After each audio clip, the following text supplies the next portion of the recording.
दोस्तों, अगर आप हॉलीवुड मूवीज़ के शौकीन हैं तो आपने पायरेट्स ऑफ कैरिबियन नामक मूवी सीरीज़ को तो देखा ही होगा। ये कहानी है 16वीं सदी में मौजूद समुद्री लुटेरों की। अगर वास्तविकता की बात की जाए तो 16वीं शताब्दी में यूरोप में और खास करके ब्रिटेन में एक लुटेरी कौम जन्म ले रही थी जिसे पायरेट्स यानी समुद्री लुटेरे कहा जाता। इन लुटेरों का काम समुद्र में रहकर भारत और अन्य क्षेत्रों से आए ब्रिटिश ईस्ट इंडिया कंपनी के जहाजों को लूटना था। उस वक्त ब्रिटेन एक साम्राज्यवादी ताकत बनकर उभर रहा था। ऐसे में उसके जहाजों को लूटना समुद्री लुटेरों को माला माल बना देता। आज के इस पर्टिकुलर वीडियो में हम ऐसे ही एक समुद्री लुटेरे के बारे में जानने वाले हैं जिसने न सिर्फ ब्रिटिश ईस्ट इंडिया कंपनी को परेशान किया बल्कि उस वक्त भारत में मौजूद सबसे शक्तिशाली मुगल बादशाह औरंगजेब को भी गुस्से से आग बबूला कर दिया। मैं बात कर रहा हूँ किंग ऑफ पायरेट्स कहे जाने वाले हेनरी एवरी की। इतिहासकारों की माने तो हेनरी का जन्म साल 1656 में इंग्लैंड में बसे पॉलीमाउथ नामक शहर में हुआ था। वो किसी रईस घराने से ताल्लुक नहीं रखता था। इस वजह से हेनरी का बचपन इतिहास में कुछ धुंधला नजर आता है। जब वो बड़ा हुआ तब उसने ब्रिटिश नेवी ज्वाइन कर ली। कुछ सालों की नौकरी के बाद हेनरी का मन फौज से उठने लगा था, लिहाजा उसने नेवी की नौकरी को लात मारकर खुद का व्यापार करने की सोची। इस दौर में गुलामों का व्यापार सबसे किफायती व्यापार हुआ करता था। ऐसे में हेनरी ने सबसे पहले यही से अपने बिजनेस की शुरुआत की। वो अफ्रीका महाद्वीप से कई गुलामों को जहाज द्वारा अमेरिका लाता और बाजारों में बेच भारी मुनाफा कमाता। मगर यहाँ भी उसकी किस्मत मार खाती है। वो हुआ यूं कि हेनरी एक दिन अपने कई गुलामों के साथ अफ्रीका महाद्वीप की तरफ बढ़ रहा था। ऐसे में उसके जहाज को एक भारी तूफान का सामना करना पड़ा। तूफान इतना बड़ा था कि उसके कई गुलामों को उस समुद्र में जीते जी जल समाधि मिल गई। जैसे तैसे हेनरी अपने बचे कुचे गुलामों के साथ अमेरिका तट तक तो पहुंच चुका था, मगर उसके पास मौजूद उन गुलामों की संख्या इतनी कम थी कि वो इसके चलते अपने सफर का खर्चा तक नहीं निकाल पाया था। इस घटना की वजह से हेनरी का दिवाला निकल गया, जिसकी वजह से उसे इस व्यापार को छोड़ना पड़ा। अब ऐसे में हेनरी को जरूरत थी किसी छोटे मोटे नौकरी की जिससे वो अपनी रोजमर्रा का खर्चा निकाल सके। साल 1693 में उसकी ये तलाश भी पूरी हुई। उस वक्त इंग्लैंड में एक रईस हुआ करता जिसका नाम था जेम्स हबलिन। हबलिन ने हेनरी को ऑफर दिया कि वो उसके शिप में कप्तान के रूप में काम करे। हेनरी को भी काम की जरूरत थी। ऐसे में वो भी हबलिन के उस ऑफर को स्वीकार कर लेता है। हबलिन उस वक्त बहुत बड़े नामची व्यापारियों में से एक था। उसने अपने पैसों के बलबूते पर स्पेन के राजा से व्यापार करने का लाइसेंस लिया था, जिसके चलते वो अपने 100 से भी ज्यादा जहाजों को व्यापार के लिए दुनिया के अलग अलग देशों में भेजता।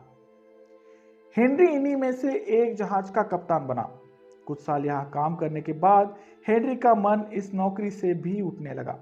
वो अब ऐसा काम करना चाहता था जो उसे रातों रात माला माल बना दे। जब दिमाग पर जोर पड़ा तब हेनरी ने यह सोचा कि दुनिया में एक ही ऐसा काम है जो इसे रातों रात अमीर बना सकता है, और वो है चोरी का। ऐसे में हेनरी ने मन ही मन पायरेट यानी समुद्री लुटेरा होने की ठान ली। मगर यह काम इतना आसान भी नहीं था। एक समुद्री लुटेरा होने के लिए खुद का जहाज और खुद की फौज होना बहुत लाजमी था। ऐसे में यही उसकी सबसे बड़ी परेशानी बनी। उसे किसी भी तरह जिस जहाज पर वो काम कर रहा है वहां पर मौजूद मजदूरों का दिल जीतना था और उन्हें अपने साथ कर जहाज पर कब्जा पाना था। ऐसे में हेनरी उस मौके को ढूंढने लगा जिससे ये काम आसान हो सके, और वो मौका भी उसे मिल गया। एक दिन हेनरी को अपने कुछ क्रू मेंबर्स और अपने जहाज के साथ वेस्ट इंडीज जाना था किसी व्यापार के सिलसिले में, मगर उसके जहाज को स्पेन के कुछ ऑफिशियल्स द्वारा बीच रास्ते में ही रोका जाता है, ये कहकर कि उसके पास पर्याप्त डॉक्यूमेंट नहीं है आगे के सफर के लिए। यहाँ आगे के सफर के लिए वे दस्तावेज बनने थे जिसके तहत 1 महीने का लंबा समय लगा। इसी बीच जहाज में मौजूद उन मजदूरों को न तनख्वाह मिली न ढंग का खाना। ऐसे में शिप में काम करने वाले उन मजदूरों का गुस्सा बढ़ता जा रहा था। हेनरी ने इसी गुस्से का फायदा उठाया। उसने क्रू मेंबर्स को अपने साथ लिया और बगावत कर दी। ये साल था 1694 का, जब हेनरी ने एक जहाज को अपने कब्जे में कर लिया और उन क्रू मेंबर्स के साथ रातों रात अंधेरे में कहीं गायब हो गया। उसके पास कुल मिलाकर 80 से भी ज्यादा बड़ी फौज थी। हेनरी ने अपने लोगों से यह वादा किया कि अगर वे उसका साथ दे तो वे सभी मिलकर भारत पहुंचकर ईस्ट इंडिया कंपनी के जहाजों को लूटेंगे और खूब पैसा कमाएंगे। वो अब शिप का नया कप्तान था। ऐसे में उसने अपनी शिप का नाम रखा द फैंसी। फैंसी ने 1694 में अफ्रीका के कोस से होते हुए हिंद महासागर में अपना कदम रखा। मकसद था भारत से इंग्लैंड लौट रहे ईस्ट इंडिया कंपनी के जहाजों को अपना निशाना बनाना। इस बीच यहाँ पहुंचते पहुंचते हेनरी और उसके क्रू मेंबर्स ने कई छोटे मोटे जहाज लूटे, पैसा इकट्ठा किया और कई लोगों को भी अपनी सेना में भर्ती कर लिया। फैंसी में मौजूद क्रू मेंबर्स की संख्या अब 200 के करीब हो चली थी, मगर फिर भी हेनरी को बड़ी लूट के लिए और भी लोगों की जरूरत थी। लिहाजा साल 1695 आते आते उसने और 5 पायरेट जहाजों को अपने साथ कर लिया था। अब उसके पास 400 से भी ज्यादा फौज और 6 जहाजों का बड़ा बेड़ा था। यमन के पास रेड सी में पेटिम नाम का एक बीच पड़ता है। हेनरी ने इस बीच को अपना ठिकाना बनाया। इस जगह को चुनने का मकसद कुछ खास था, क्योंकि यही वो जगह थी जहां से कई जहाज सूरत से मक्का की तरफ आते जाते रहते। हेनरी की सोच मौका मिलते ही उन जहाजों को लूटने की थी। हर साल एक खास मौके पर मुगल जहाजों का एक बेड़ा इस रास्ते से गुजरता था।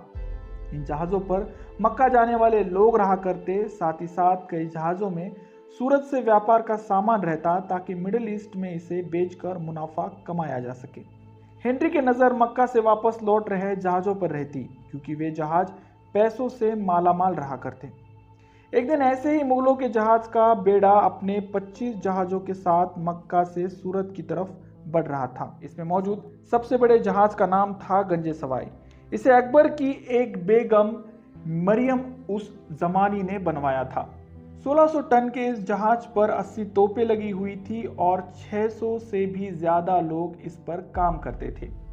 इस जहाज के पीछे रहता था फतेह मोहम्मद, जो अपनी 600 टन के जहाज के साथ इसकी निगरानी के साथ आगे बढ़ रहा था। हेनरी समंदर में नजर गड़ाए इस मुगल जहाज के बेड़ों को ताक रहा था। मकसद पूरी तरह से साफ था, बेड़े के नजदीक आते ही एक साथ हमला कर उसे लूट लेना। एक रोज सुबह हेनरी ने इस मुगल जहाजों का पीछा करना शुरू कर दिया। अपने 6 जहाजों के साथ वो मुगल दस्तों के पीछे था। इन जहाजों की रफ्तार एक दूसरे से कम ज्यादा थी। ऐसे में मुगलों के नजदीक हेनरी का महज एक ही जहाज सबसे पहले पहुंच पाया। इस जहाज का नाम था एमेटी। जहाज के कप्तान थॉमस स्ट्यू ने अपने बाकी जहाजों का इंतजार किए बिना ही फतेह मोहम्मद के जहाज पर हमला करना शुरू कर दिया था। फतेह मोहम्मद का जहाज थॉमस स्ट्यू के जहाज के मुकाबले काफी सक्षम और ताकतवर था। इसी के चलते उसने थॉमस के जहाज पर अपनी तोपों से जोरदार हमले करना शुरू कर दिया। मुगलों के जहाज की फायर पावर ज्यादा होने की वजह से पायलट का जहाज एमिटी उनके इस वार से ज्यादा देर तक टिक नहीं पाया। उसका कप्तान थॉमस स्ट्यू मारा गया और बाकी बचा क्रू बंदी बना लिया गया। इस जीत के बाद फतेह मोहम्मद को लगा कि उसने समुद्र में मौजूद समुद्री लुटेरों की टोली को पूरी तरह से खत्म कर दिया है, मगर वो पूरी तरह से गलत था। इस लड़ाई के कुछ घंटों बाद हेनरी के और 2 जहाज पोर्ट स्मिथ एडवेंचर्स और पर्ल्स ने एक साथ मुगल दस्तों पर हमला किया, जो वाकई में बहुत जोरदार हमला था। यह हमला फतेह मोहम्मद के लिए चौंका देने वाला हमला था। साथ ही साथ उसके सैनिक भी अब लड़ते लड़ते पूरी तरह से थक चुके थे। बस इसी बात का फायदा उठाते हुए हेनरी ने जहाज पर कब्जा कर लिया और बंदी बने अपने लोगों को छुड़वाया। इसके बाद घंटों तक हेनरी और उसके साथी जहाज पर लूट मचाते रहे, जहां उन्होंने करोड़ों का धन अपने नाम कर लिया। इस जहाज को लूटने के बाद अब बारी थी मुगल दस्ते के सबसे बड़े जहाज गंजे सवाई की। हेनरी ने उसका भी पीछा किया और रात होते होते उस पर भी कब्जा पा लिया। गंजे सवाई का कप्तान मोहम्मद इब्राहिम हेनरी के डर से कहीं छुप गया था। ऐसे में बिना कप्तान के मुगल सेना लुटेरों से लड़ने में असमर्थ रही, जिसके चलते उन सभी ने अपने हथियार डाल दिए। इसके बाद हेनरी ने उस जहाज को भी पूरी शिद्दत के साथ लूटा। उस जहाज में मौजूद करोड़ों का सोना अब हेनरी और उसके साथियों का था। साथ ही साथ हेनरी ने जहाज पर मौजूद कई लोगों को अपना गुलाम भी बनाया जो मक्का से वापस हिंदुस्तान की तरफ जा रहे थे। उस जहाज को लूटने के बाद हेनरी और उसके साथियों ने पैसा और गुलामों को आपस में बांट लिया और अपने अपने रास्ते वापस निकल पड़े। जब मुगलों के लूटे हुए जहाज सूरज पहुंचे तब उनकी हालत देख मुगल बादशाह औरंगजेब गुस्से से आग बबूला हो गया। ब्रिटिश ईस्ट इंडिया कंपनी को तब सूरत समेत कुछ पोर्ट्स पर व्यापार करने की परमिशन मिली थी। ऐसे में बादशाह ने तुरंत उनका व्यापारी लाइसेंस बंद करते हुए उनकी 4 फैक्ट्रीज को ताले लगा दिए। साथ ही साथ उसने कंपनी के ऑफिशियल्स को ये आदेश भी दिए कि वे जल्द से जल्द अपना सामान लपेटे और यहाँ से 9-2-11 हो जाए। ब्रिटिश ईस्ट इंडिया कंपनी का इस मामले में सीधा हाथ नहीं था, लेकिन मुगल अधिकारी ये मानते थे कि कंपनी के कुछ बेईमान अफसरों ने उनके जहाज की जानकारी लुटेरों तक पहुंचाई है। वहीं दूसरी ओर ब्रिटिश ईस्ट इंडिया कंपनी पूरी तरह से घाटे में चल रही थी। ऐसे में उन्होंने बादशाह औरंगजेब से ये वादा किया कि वे इस नुकसान की भरपाई करेंगे और साथ ही साथ उस लुटेरे हेनरी को पकड़ने में उनकी मदद भी करेंगे। जब ये बात इंग्लैंड पहुंची तब वहां की सरकार ने हेनरी और उसके साथियों पर 2 करोड़ रुपए का इनाम रखवाया ताकि हेनरी को जल्द से जल्द पकड़ा जा सके। एक वक्त ऐसा था कि यूरोप का हर कोई इंसान जो समंदर की सैर करता हेनरी और उसके साथियों की तलाश में था। 1696 में ब्रिटिशर्स को यह पता चला कि हेनरी कहीं अटलांटिक में छुपा हुआ है। उन्होंने तुरंत एक सर्च ऑपरेशन कंडक्ट किया और वहां मौजूद 30 लोगों को हिरासत में लिया। ब्रिटिशर्स द्वारा उन्हें 11 अगस्त 1696 में फांसी की सजा दी गई। हालांकि इन सभी में हेनरी मौजूद नहीं था, वो भेष बदलकर कहीं दूर चला गया था। इसके बाद ब्रिटिशर्स ने हेनरी को ढूंढने की पूरी कोशिश की, उस पर लगा इनाम को भी दुगना कर दिया, मगर फिर भी काम नहीं बना। साल 1709 में ब्रिटिश मैगजीन्स में हेनरी का संस्करण छपा था, जिसके अनुसार हेनरी अब किसी पायरेट किंगडम का राजा था।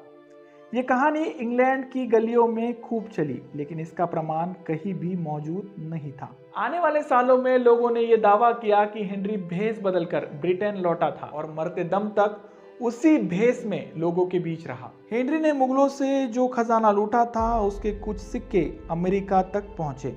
आगे चलकर रिसर्च में ये सामने आया कि हेनरी ने लूट के बाद अपने जहाज को छोड़ दिया था और वो बाद में सी फ्लावर नाम के जहाज में चढ़ गया था। 1696 में यह जहाज अफ्रीका के कुछ गुलामों को लेकर अमेरिका के रोड आइलैंड पहुंचा और आगे जाकर ये इलाका गुलामों के व्यापार के लिए एक मेजर हब बन गया। रिसर्च में यह बात भी सामने आई कि अमेरिकी कॉलोनियां समुद्री लुटेरों का बेस थी और लूटे हुए माल को रखने के लिए इसे इस्तेमाल किया जाता था। हालांकि हेनरी का आगे क्या हुआ इसे लेकर कई मतभेद आज भी मौजूद है। आप इसके बारे में क्या सोचते हैं कमेंट बॉक्स में जरूर लिखिए। अब जाते जाते एक आसान सा सवाल, दोस्तों मुगल बादशाह औरंगजेब ये कभी नहीं चाहता था कि British east India company Bharat में अपना कारोबार चलाए, मगर वो मुगलों के पिछले बादशाह की गई उस गलती की वजह से मजबूर था, जिसके चलते ब्रिटिश ईस्ट इंडिया कंपनी को भारत में व्यापार करने का लाइसेंस मिला था। ऐसे में आपके लिए सवाल यह है कि उस मुगल बादशाह का नाम क्या था जिसने पहली बार ब्रिटिश ईस्ट इंडिया कंपनी को भारत में व्यापार करने की परमिशन दी थी? आपका जवाब कमेंट बॉक्स में जरूर लिखिए।